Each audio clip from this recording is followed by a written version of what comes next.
Starting now a new perek, the perek of Elohei Nagolin.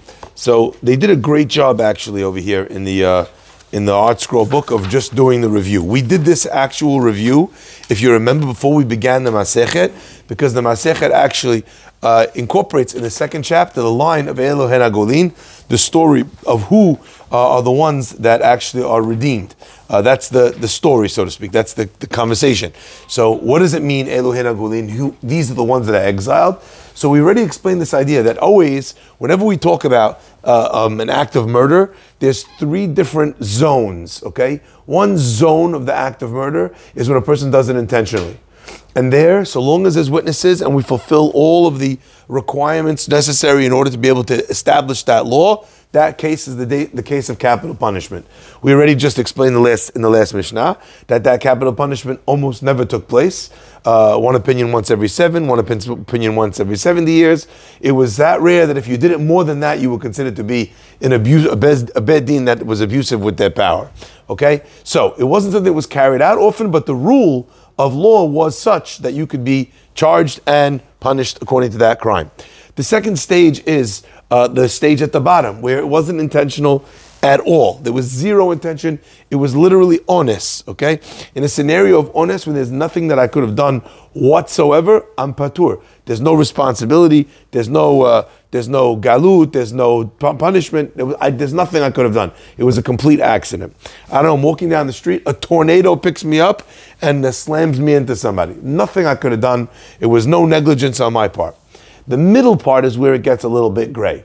So what do we mean when we say unintentional? Honest is unintentional, but it's off of the chart of this middle area because it's just completely out of any level of responsibility. However, within the middle level of unintentional lies a couple of ways of seeing something.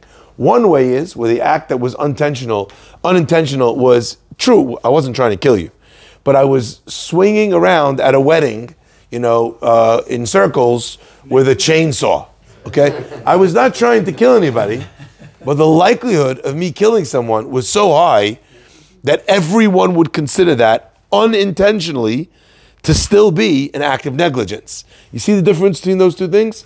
One area occupies the concept of, did you have intention to do this? One area occupies the concept of, I don't care what you intended to do. Was this an act of negligence or not? Okay? So, if the act is one which is incredibly negligent to the point where no way no one's not going to die, that is not the case of galut, of exile. Okay? So, swinging a chainsaw on a crowded dance floor with no intention to kill somebody is not the case of galut. There would not be galut. That's closer to an act of intentional murder, okay? The case that we're talking about is unintentional and not such an act of negligence. So we'll see exactly what covers that middle space in just a minute. What is the parameters of galut? So you get galut if it's unintentional murder? Unintentional murder, but not one of no negligence or too much negligence. If you were to think about it, it would be that galut is an unintentional act of murder with the Goldilocks amount of negligence. Just right, okay? Not too much where I'm basically a murderer. Not too little where I'm basically completely free of any fault. And that is the spectrum. So what does galut consist of? Just so we understand what galut consists of. Galut consists of being exiled to one of the 6 cities that were set up as cities of refuge, or the cities of the Leviim, the cities where the Leviim lived. You'd have to run to one of those places and live out the rest of your life there until the Kohen Gadol passes away. Once the Kohen Gadol passes away, you're able to leave. What happens if you don't go to this Ir Miklat?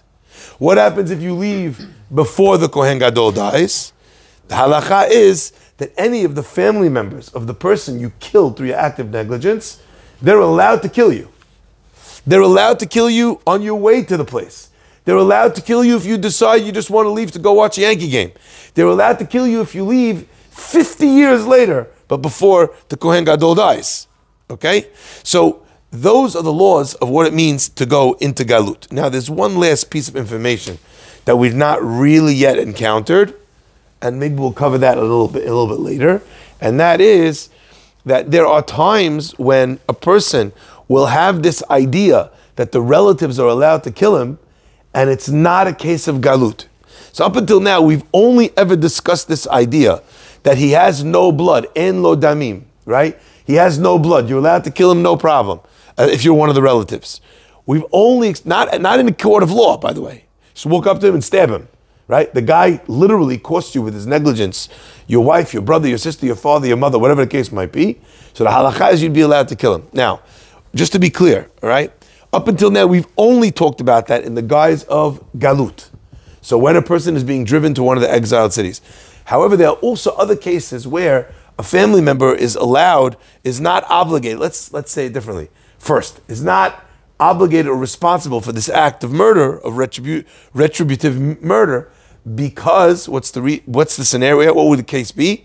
The case is in a scenario where the guy was not chayav galut because he was too negligent. So what are we actually saying? When you're super negligent, Mr. Chainsaw guy, okay? So why don't we send him to galut? You know what the answer is? Because galut we look at as a minor punishment. But galut is also a safe haven. It's a base. No one could get you there. This guy does not deserve safe harbor. So the law of being able to kill him is perpetually in effect. He lives his life looking over his shoulder. Do you understand how terrifying that must be for this guy?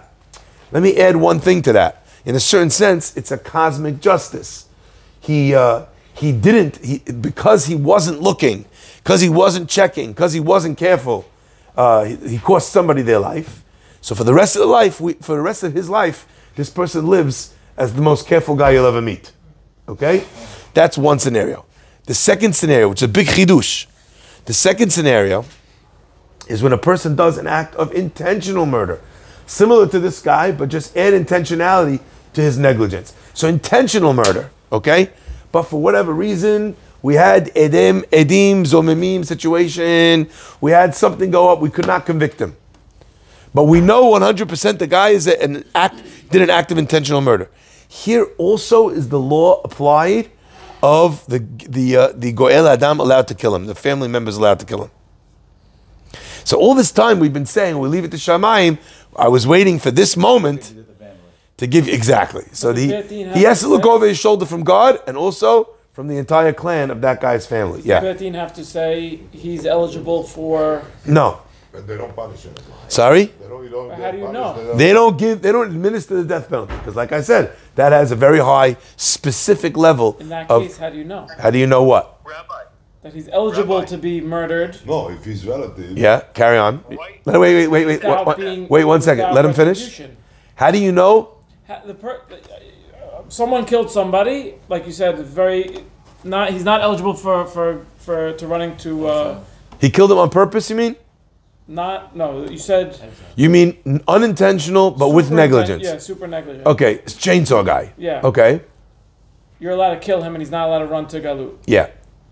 Who determines that he's allowed to? Who needs to determine? Everyone at the wedding saw exactly what happened. This is not a testimony thing.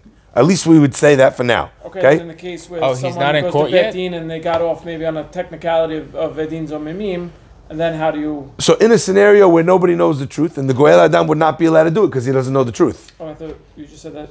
There is yes, but the goel adam would need to know.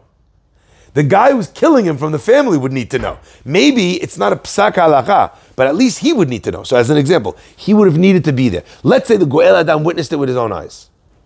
He is not valid to give testimony. Okay. But he knows it. Great. What would be in that case? So at least the way we're saying it now, the law applies. But he needs to know it. If he doesn't know it, he's not allowed to do it. Then Ray and I watched him kill someone else, kill the guy. Yeah. Yes, and? And there's no edin zomemim. We could send him to death. Well, you mean the family relative? Yeah. No, but we'd be able to establish backwards that his relative was killed by this guy. right? He would need a dead relative I hear for that to be able to I work. hear you, but where do you draw? Like it's a fine line because he was negligent. He did it on purpose. He didn't do it on purpose, but he did it negligently. So again, how we establish that is a good question. Okay. But when it's established, even if it's not given a psak halacha, good. So you hear what I'm saying? No. How we establish psak halacha is a ruling from the court. Oh, okay, fine. So the court doesn't have to say this guy is hereby eligible for murder. Go, right? It doesn't have to be like that because I imagine that that's what it could have been like. Imagine the guy's in Beit Din, you get him off on a technicality, as we said, and Beit Din says not guilty. All of a sudden, the family in the stands charges the guy, and they're like, it's interesting. We'll have to see exactly how it will play out. Okay, but with that, so far, with this knowledge, that's how we begin. That's how we begin the Mishnah. I know the halacha is that the immediate family is allowed to kill the person running to Ir Miklat, but how do we see that, like, spiritually, right? It's still killing. It's fascinating you should ask that, because we're going to get to the Gemara. There's another opinion that says not that they're allowed to, but that they're obligated to. Oh.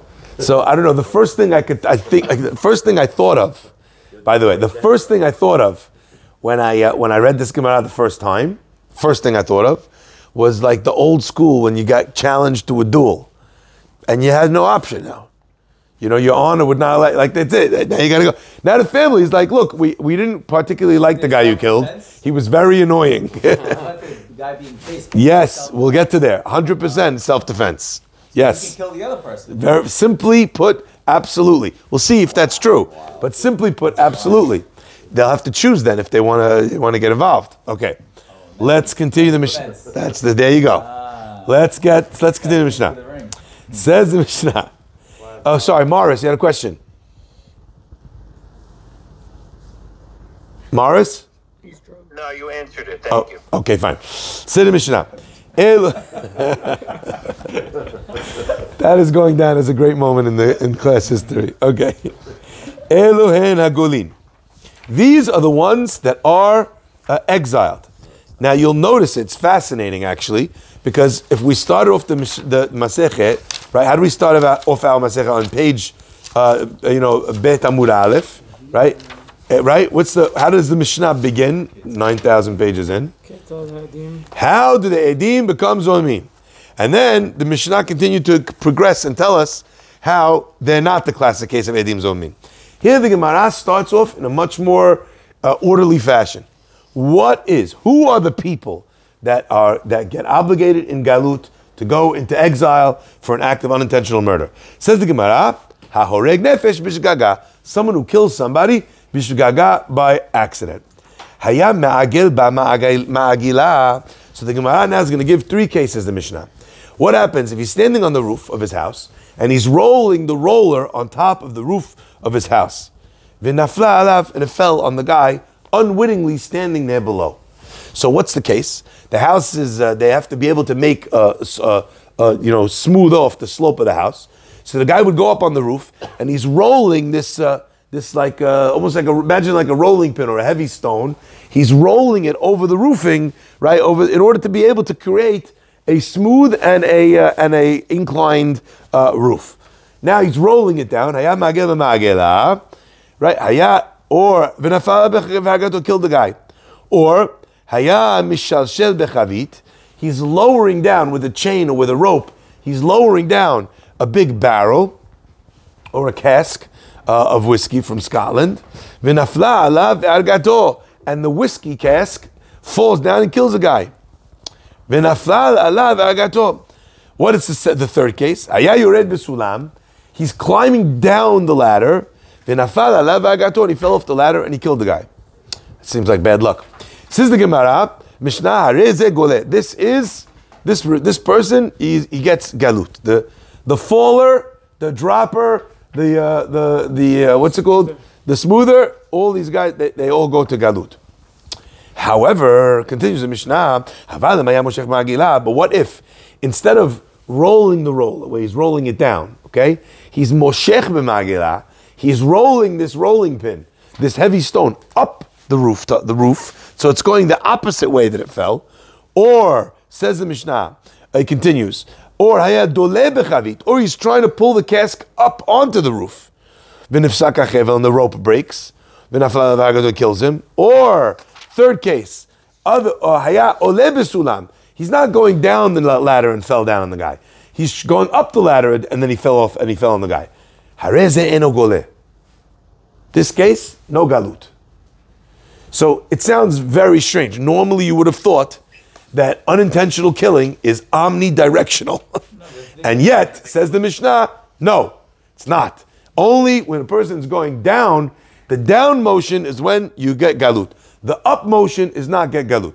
Says the Mishnah, how do we sum this up? Ze'aklal, this is the general rule. If it's on the way down, gole, you get galut. But if it's not in the way of going down, right, eno gole, you do not get galut. Now, let's try to understand. Before we say anything, what do we think? What do we think to be? I'm not going to tell you yes or no, but what do we think the logic behind this would be? Who cares what direction he's rolling the rolling pin? There's a difference in the rolling pin. Go ahead, explain. If you're rolling pin, you're in between where it's going and. So I'm on top of it on the incline down. Okay, Yeah, I'm rolling it down in front of me. You're in between. Yeah, if you're rolling it down, that's one thing. Yeah. Now let's say the same situation. Same situation where I'm not in between. So I'm still on top of the rolling pin. I'm just rolling it this way or rolling it towards me. That's more negligent because there's nothing stopping it from going down. But in either case, there's nothing stopping him going down. You're there. No, I'm saying in both cases, what if both cases the guy is on the top part of the roof? So there's nothing in between the rolling pin and the earth. It's just a matter of down or up. And the Mishnah makes a difference because it doesn't say it depends on where he is. It says which way were you rolling the rolling pin. Who cares? Both cases are negligent. One, you're taking the item away from an area into a safer spot versus you're placing it somewhere where you should be looking where you're going. That's what I think is the idea. Right? So you said something and then you took a left turn. I just want you to refine. Let's just say that one more time because you were saying one thing and then you started saying something else. The first thing that you said was You're putting it into an area. no. That was the second thing you said. Okay. The first thing you said was when you're rolling it down, you're part of the act of the thing that killed him. That's you, right? So you're part of the momentum. Excellent. When I'm climbing down the ladder, my physical strength is bringing me down, not just gravity, right? I'm climbing down. The second thing is I'm lowering it. So it's my strength that's actually part of the thing that's killing him. Whereas when you're going up, I'm trying to do the opposite. Something fell out of my hand. So again, I want to be clear. At this point, you could make two different ideas here in the Mishnah. One idea is maybe the only time you get galut is if you are part of what actually caused the death. Or a second svara. Could someone give me another logic here, which is not to do with my strength? And that's the second part of what you were saying. Yeah, I get it. Rip Morris. I think that in the case of doing the roller on top of the roof, you may not necessarily be able to see the people beneath you. When you're at the bottom of the hill or wherever you're doing, you understand who's behind you, who's near you. So you're probably going to be more careful if someone is behind you with that roller. So you're for sure correct in the case you just brought. But what I just did over here, 1 minute ago, was that the Mishnah does not distinguish where I am. So it's telling you, because the Mishnah says, Ze'aklal, this is the rule.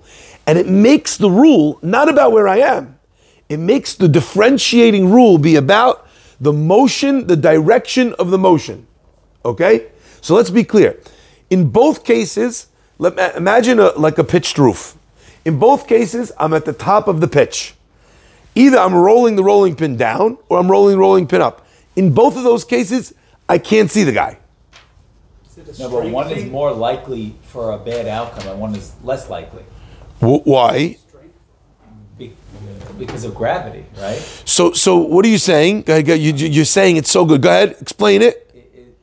The first idea was I'm part of the killing process. The second idea is even if I'm not part of the killing process, say what you just said again. One part you're more at risk, and the other one you're less at risk. Excellent. So forget my addition to this.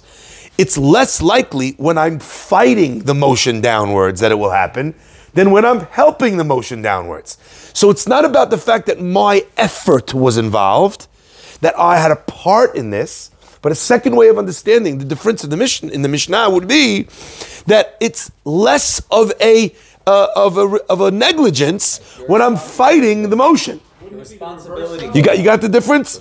So these two ideas, they could work in tandem, but they don't have to, and it could be one or the other, which the Mishnah means, or even both. The responsibility goes Just one at a time. Yeah, I want to... Wouldn't it be the reverse? If I'm fighting the action and I let go, I don't get to go to Ir Miklat. We're not talking about I let go. I'm trying to roll it up. What happened was in the opposite direction of what I'm trying to do. So that means that there's less negligence and more onus. Okay? More tornado and less chainsaw. We need a third one. Chainsaw is most one. Tornado is nothing. What's the middle one? Rainy day. Okay? Slipping on a rainy day. There's the middle one. The middle one is normal. It's negligent. You should have realized it was going to be slippery. Okay? But it's not guaranteed going to happen. So over in this scenario, what's closer? Right? What's closer to the place we want to be when you're rolling it down? Why? Because it's more likely that will happen there. When you're rolling it up, or when you're pulling the chavit up, or when you're climbing up, the likelihood of you falling is smaller than when you're moving in a downward. It's not the item falling, it's the person falling. On the ladder, it's the person falling. It's the only one. Well, if the cask falls when I'm pulling it up, Yeah.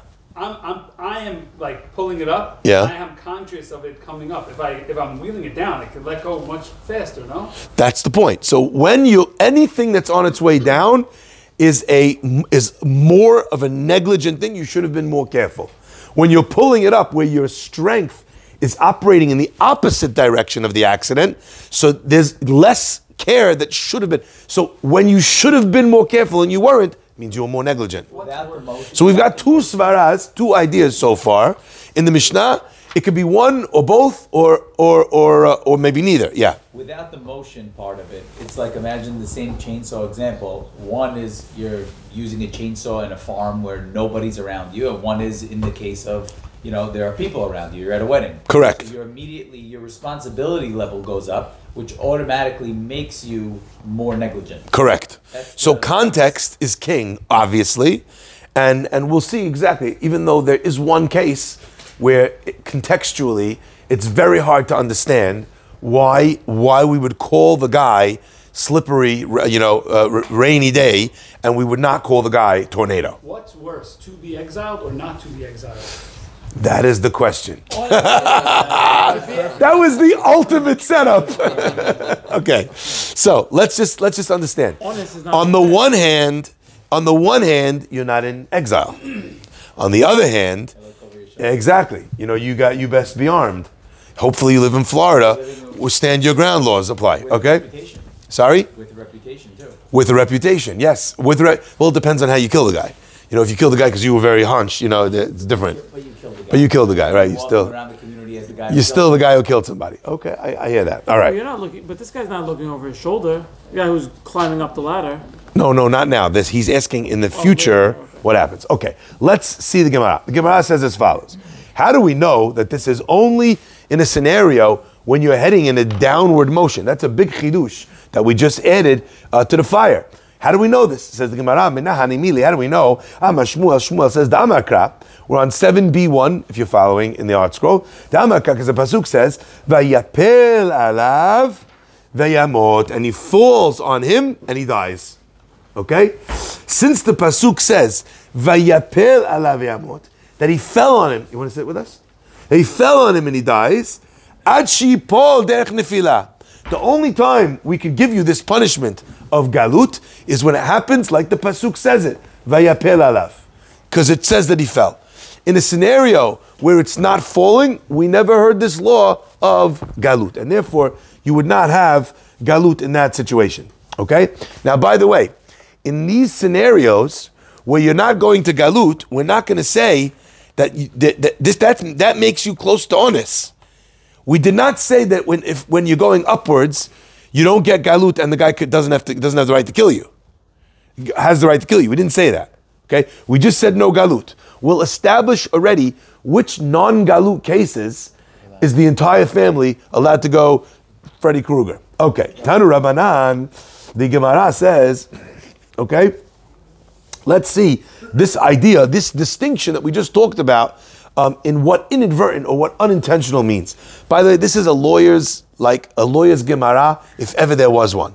Okay? Says the Gemara, Tanu Rabbanan, Bishgaga, what does it mean? Unintentional or inadvertent. Pirat lemezid. It's coming to exclude someone who does it on purpose. So when do we give you this punishment? When you did it by mistake or by accident, as opposed to when you did it on purpose. What does that mean? Prat lemezid. Biblidat. What does it mean when it says biblidat, without knowledge? Okay? That excludes prat limit kaven. That excludes a case when a person has intention to kill somebody. Okay? Now let's try and understand. Says the Gemara, mezid pshita. When you're talking about someone who killed on purpose, it's obvious. Barkitalahu. Obviously, we're not going to send him into galut, because in a case where you killed someone, right, on purpose, we know what the punishment is. What's the punishment? We kill you. Death. You have the death penalty. So it cannot be that that's the case. So what is it trying to tell you when it tells you prat lemezid, that we're trying to exclude you from death if you did it on purpose? That's obvious. Everybody knows that. Ela amar Rava, Rava says, Ema, read it, prat leomer mutar. It's coming to tell you when a person thinks that he's allowed to do so. Let's say the guy kills and he thinks it's well within his rights to kill this guy. He doesn't know it's asur. So we talked about this idea, right? When you don't get hatra'ah as an example. You're not warned. There's many ways that a person might not know that he's not allowed to kill. Another example might be where someone thinks that the law of killing, of a family being able to a revenge killing is mutar. And what if it isn't? But the guy thought that it was. So according to Rava, what we're learning over here is, what does it mean bishgaga or biblidat? It's telling you that you kill bishgaga without knowledge or without intention. Excuse me, not on purpose or without intention. What is it coming to exclude? It's coming to exclude a person who didn't do it on purpose, a person who did it on purpose, but did not know that he was not allowed to do so. That's what Rava says. Says the Gemara, one second. No. That can't be what the Gemara is trying to exclude when it tells you bishgaga. Amale Abaya says, I omer mutar onesu. If the guy truly thought that he was allowed to kill this person, that's not a case of shogeg. That's literally a case of ones. Ones means I had zero idea that I was not allowed to do this. That's not a person who did something wrong. He actually thought he was doing the right thing. Let me give you a better example. A guy walks in, he sees someone standing over somebody with a knife, plunging the knife down into the guy's body. He whips out his trusty gun, shoots the guy in the head, and the guy dies. Finds out that actually the fellow at the bottom, right? The fellow at the bottom was dying, and this guy was stabbing him to do the tracheotomy to save his life. But in looking at the situation, what does he see? Rodef shoots him in the head, right? Runs over 1 second later, realizes what happened. He's begging, he's crying, he's holding the guy, he's calling 911, he's crying, dies in his arms. Right? What? Very dramatic. I love seeing passerbys come out with glasses. Ay, Dios mío, we got a telenovela going on, okay? So what's happening? What would happen in such a case? Omer mutar, when the guy thought it was mutar, says Abaye, that's not shogeg, that's honest. So you can't tell me that when we learned shogeg, prat is coming to exclude, mezid, it's coming to exclude a fellow who thought it was actually legal. Amaleh, he said, no. Shani omer, haomer mutar, karov lemezidhu. No. What I meant to say is not the guy who's killing someone who's performing a tracheotomy that he thinks is actually an act of murder. I'm not talking about that. I'm talking about a guy who thinks that he's allowed to kill somebody. Thinking that you're allowed to murder somebody is itself, karov is close to being a mezid. Who thinks that murder is legal? Nobody. If no one thinks that murder is legal, the fact that you claim you thought murder was legal, it doesn't move the needle for us. We still kind of think of you like a mezid. You're a person who killed intentionally. You're a person who killed on purpose. Okay? And on that, says the Mishnah, Prat lemezid. When you talked about going to Galut is only for Shogeg people, not for Mezid people. Who's a Mezid person? Says Rava. It's talking about a guy who thought it was mutar, but he's not Shogeg, but he's also not a full Mezid. The Gemara continues. I want to make sure we get up on time. We have 1 minute left till Mincha. Okay? Says the Gemara, actually we're not going to have time to. So we'll continue from here. 7b2. Everyone new to the class, I want you to know the hardest page in the Gemara is the page you start on. I promise you it gets easier from here. 7b2. Looking forward to seeing you next time. Sunday is going to be Purim, so I don't imagine that we're going to have a class. Okay? But probably the next one will be on Tuesday. All right, God bless.